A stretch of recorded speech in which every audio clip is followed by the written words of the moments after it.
Okay, we're back on the XT. We're outside of Andrews on Tatham Gap Rd.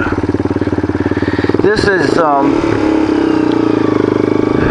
is actually part of the Smokey Mtn 500. This is Forest Service Road 423. Gravel road takes you up to Robinsonville.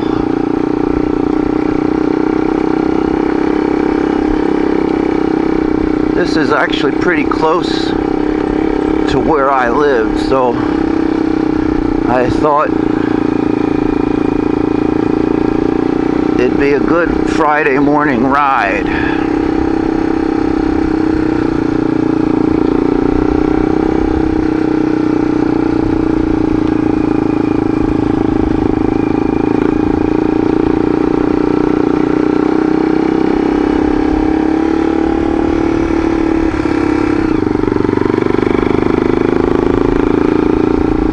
We've been having very, very hot weather here lately. Some horses have been up here. You see horses, you got to give them respect. You don't want to spook horses. You want to throw the riders off. Yeah, we've been having high humidity. It feels like August, and it's only June. I think it's hot all over though.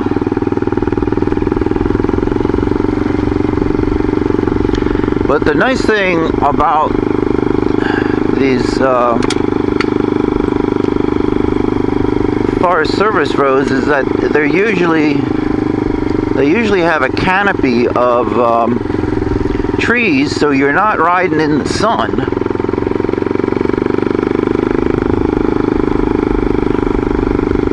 Unlike when I was out in the desert, there's good trails of course, but you're out in the blistery heat. And this time of year, you don't even go out in the desert because it's like after 10 o'clock, it's so freaking hot you can't even think. There's some private residences still off of this road, so that was one.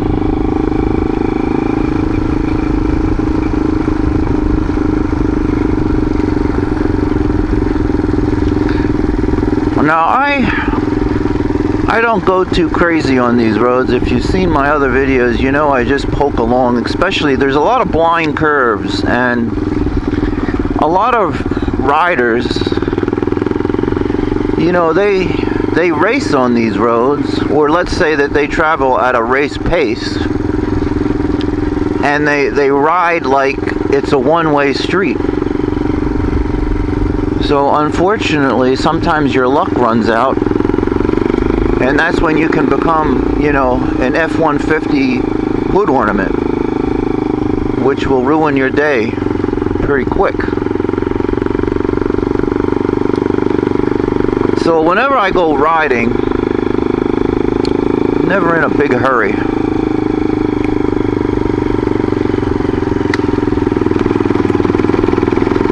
But, you know, I know some people are always trying to go as fast as possible.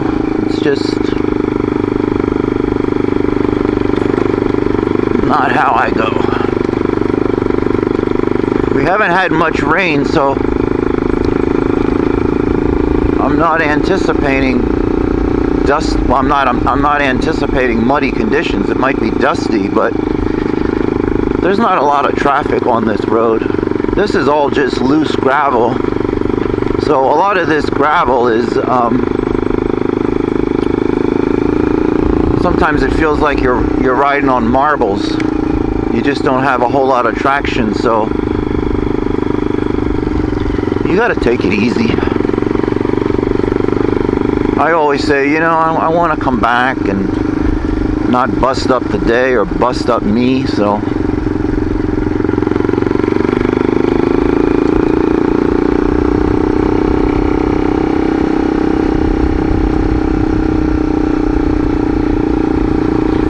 guess this would be going in a counterclockwise direction if you were considering this was the Smoky Mountain 500 route.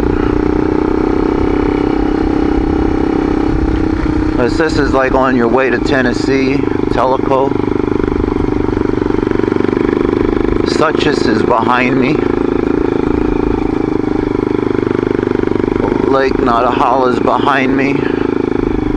Rainbow Springs Road is behind me, just to give you an idea.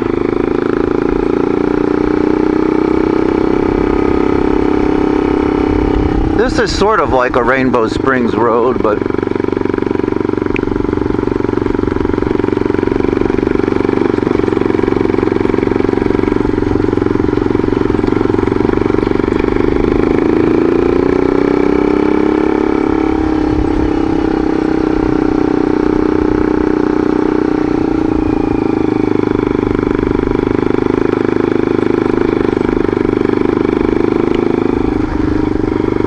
this is relatively a pretty well-groomed road. I haven't seen anything. Oh, here we got some.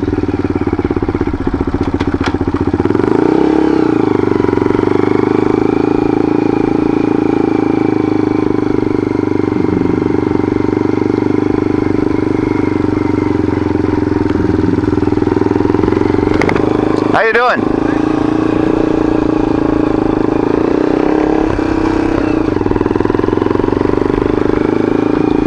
Here we got the big horsies. It's a nice ride for horseback riding. I knew I would see horses somewhere because there was plenty of horse shit on the road there. But you don't want, like I said before, you got to respect people on horses. You know, a lot of horse people probably cringe if they hear a dirt bike coming because, unfortunately, you know, a lot of dirt bikes are loud and people won't respect them. And they tear by them, and that's what spooks the horses. So you got to take it easy, you know what I mean? I wouldn't want to be on a horse and have it spooked. That would be like, you know, the Lone Ranger time.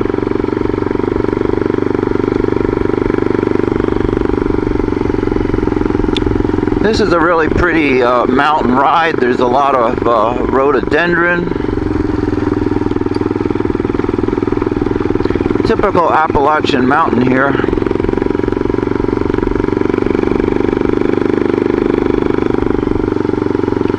I'm just blessed that I live close enough to so many of these kind of roads. I don't have to like ride hours and hours or, you know, put the bike in the trailer and ride hours to an OHV park or something just to be able to get some dirt time.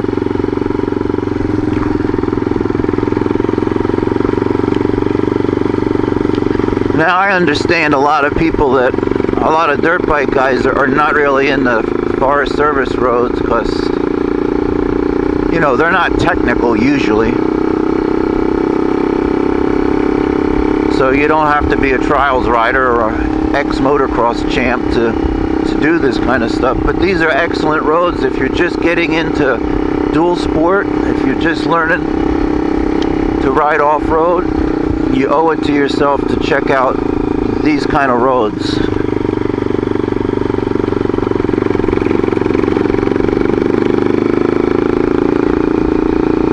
Now you can be lazy and sit down the whole way up here. I haven't seen any part that's really technical or sketchy where it really requires you to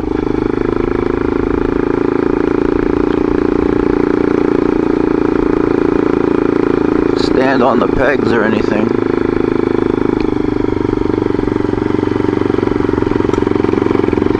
But this is an elevator ride up, so hopefully if we get up to the top here, there might be some plateaus, some lookouts, and you can see where you've been riding to. Now there's a whole bunch of like other little trails, like that's a road closed. And some of the Forest Service roads have like branches off of, like, this is the main one, and they have other little tributaries that that might go 1 or 2 miles and then they just stop. So I assume that the fire service uses those roads for, you know,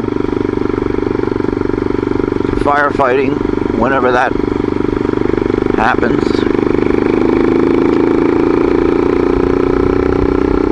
And then sometimes there's like hiking roads, hiking trails.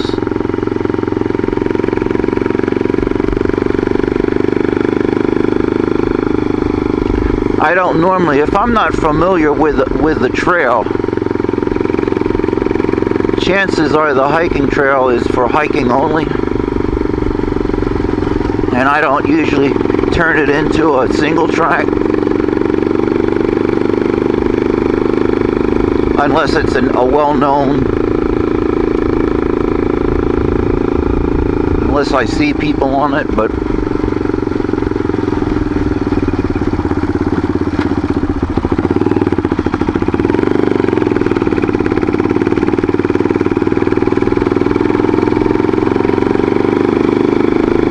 I don't do a whole lot of single track. Although this bike is a good trail bike. This is almost 100 pounds lighter than my DR. And I used to do some single track out in the desert on the DR, but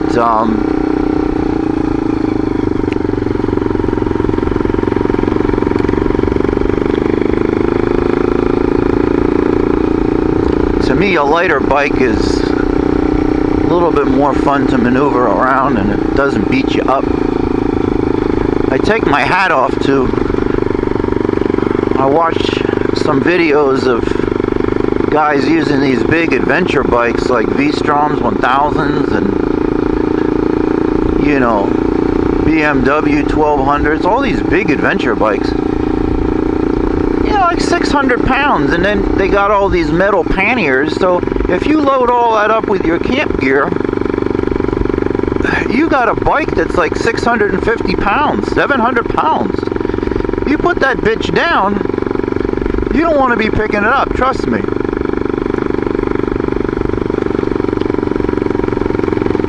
I've watched some videos with guys with those big bikes flying on some of these trails. But the bigger and the heavier bike, your off-road skills really need to be sharpened, because, you know, if your balance gets away from you, like I said, who the hell wants to pick up a 600-pound bike? And I do a lot of driving, I do a lot of riding by myself, so, you know, especially the later in the day you get tired, you don't want to pick that bitch up all the time. But, you know, everybody has, you know, their little niche. Motorcycling is like, there's so many different niches, you know. There's the guys who are, oh, look at that, that's really pretty. That's pretty.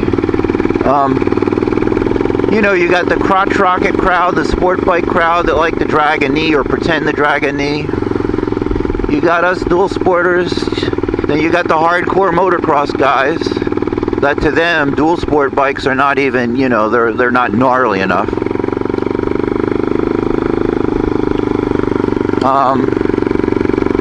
You got the Harley boys with their big cruisers.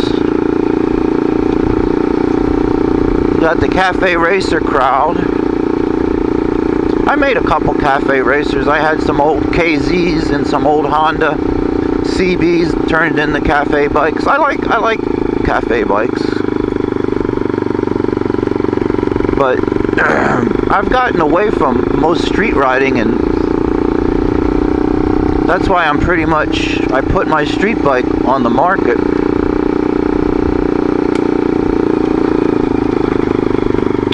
I'd even trade my street bike for another dual sport, providing that it was like 250, 350. I'm never in a 450 market. I don't need that size of bike. I'm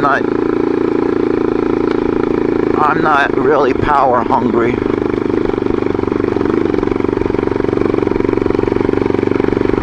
road has a little bit of corduroy here and there, but nothing too serious.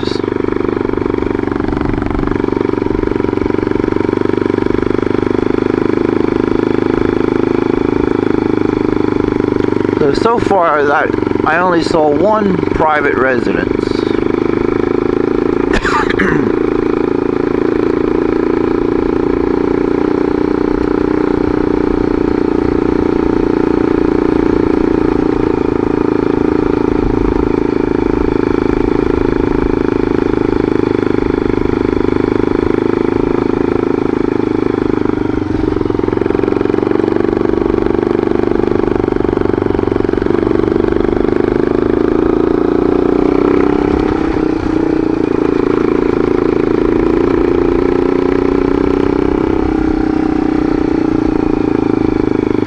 This, if you did this in the fall or the winter time, of course you'd have views all the time with no leaves on the trees.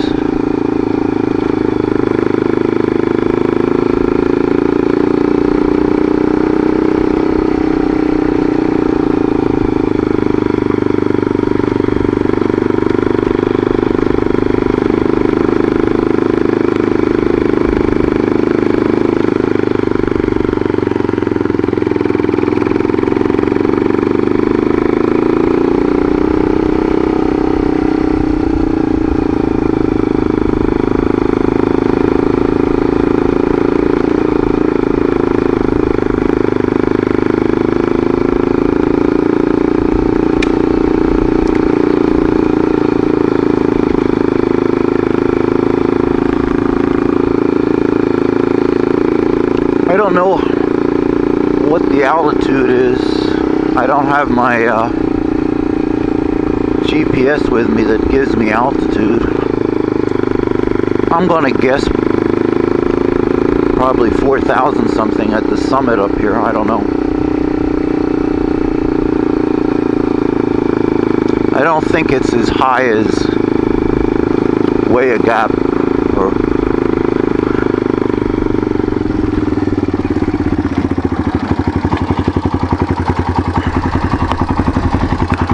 now here,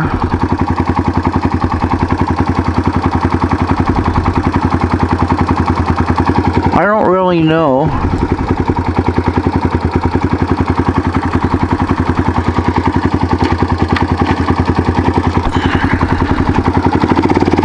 We're gonna go up this way. Maybe I'm going wrong, but we'll see.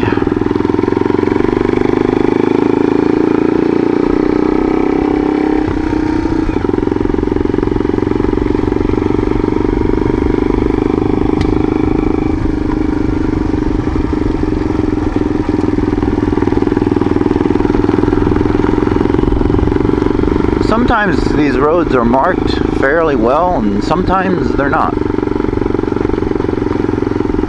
This is the kind of thing where once you've been on these roads, you just know. But until you've tried different, you don't really know.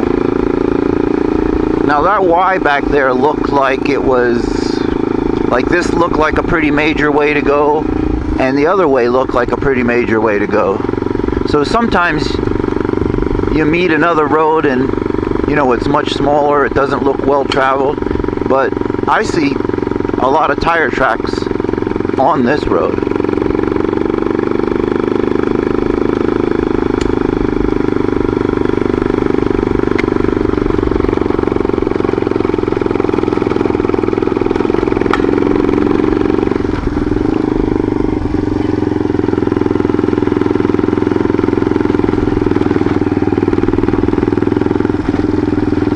By the looks of the tire tracks, they're cars. So that's got to tell me that it does go somewhere, unless it's just somebody's driveway.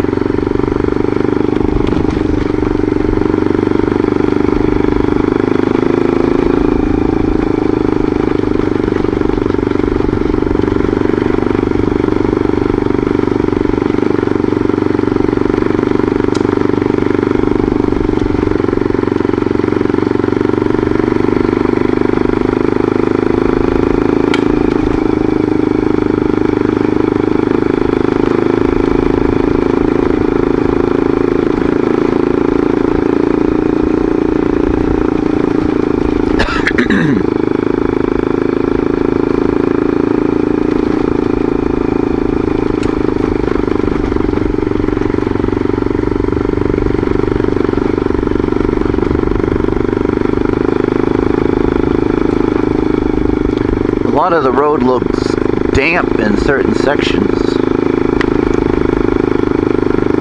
We haven't had much rain, but I guess there's not a whole lot of sun here, so it never dries out.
This is going to be a gravity trip back down, I can see that.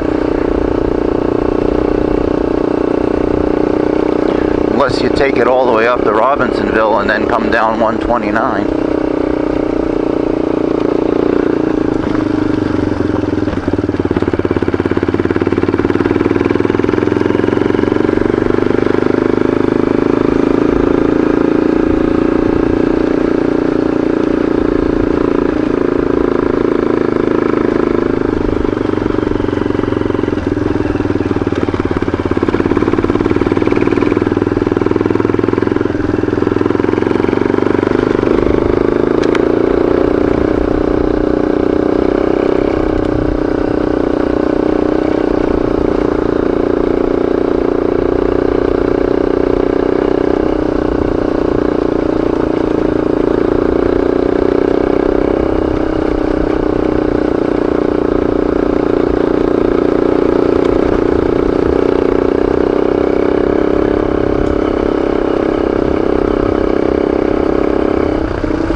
Still climbing.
Erosion here. See some wild turkeys up above.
got some cell towers up here.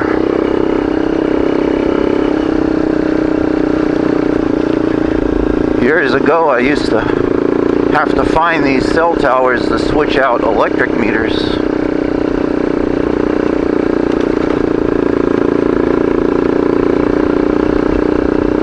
It was always a challenge to find how to get up here.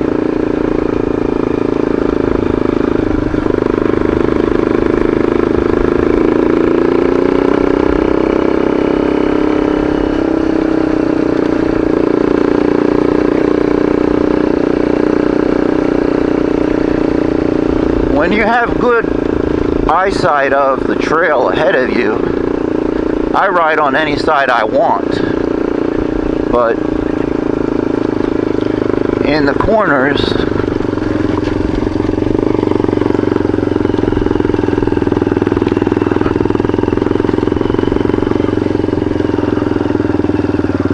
okay, now this road is closed. Now, I could go around it. That's not a big deal. But that tells me that I probably went the wrong way on this road. That I got off of Tatham. So let's go back and go that other way.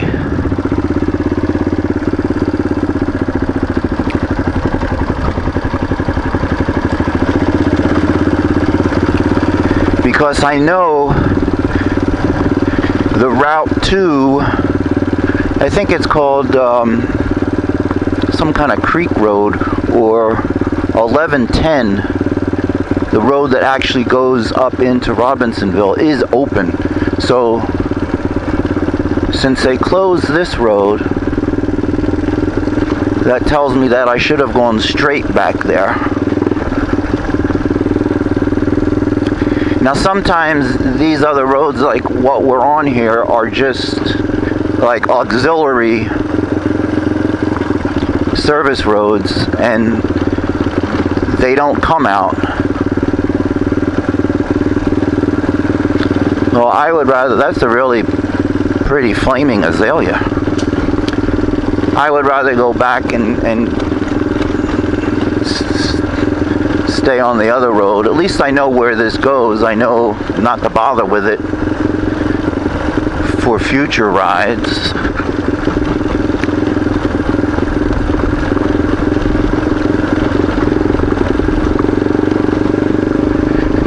Gravity will take you all the way down, as we already discussed, so pick out yourself a line and just put it in second or third gear and down you go.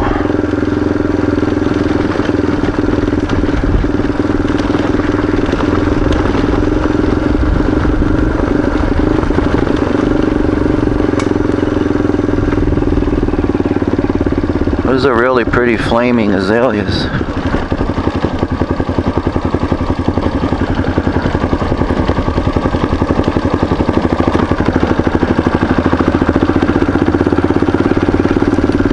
All of the flaming azaleas where I live are already done blooming. So I don't think we're up that high that, I don't know. They're just still blooming here for whatever reason, go figure.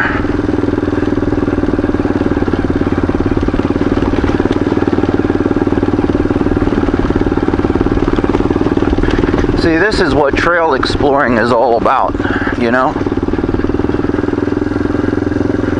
Well, Google Maps didn't even show that trail separation there, or if it did, I don't remember seeing it. But that's what I mean, like, you just have to come out here and explore. And if it's your first time, you know, sometimes you pick the wrong way.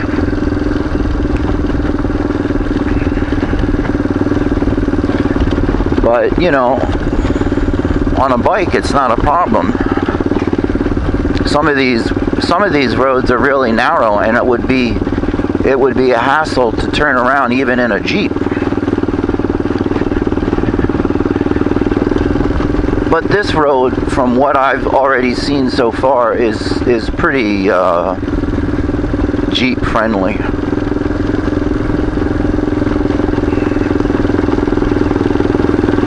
But some of these roads are pretty tight, but not this one.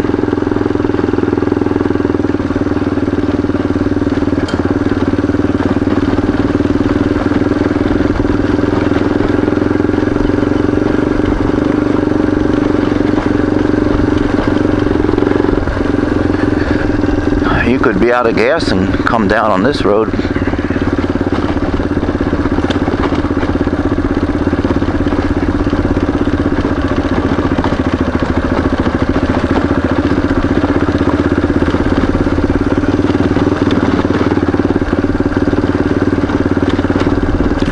A little bit of erosion, but nothing that you can't manage.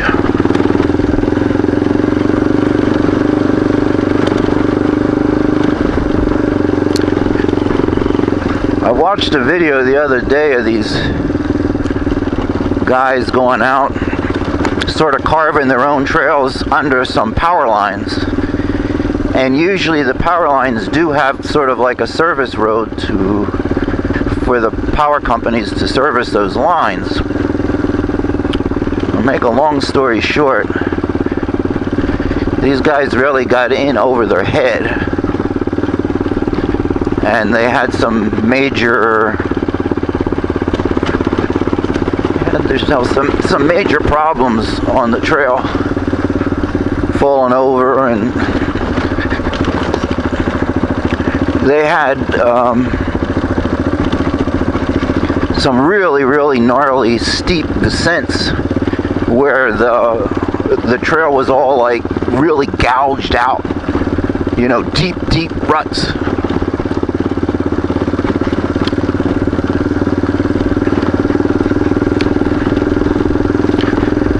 Some of those power line riding places are fun and they're okay, but some of them are really not bike friendly. And they picked one that was really not bike friendly, or they were doing it with, well, the one guy was on a DR 650, which, you know, it's a capable dual sport. It's heavy, but you know, he had stock tires on it, so they were on trails that you really needed some knobby tires, and so he already put himself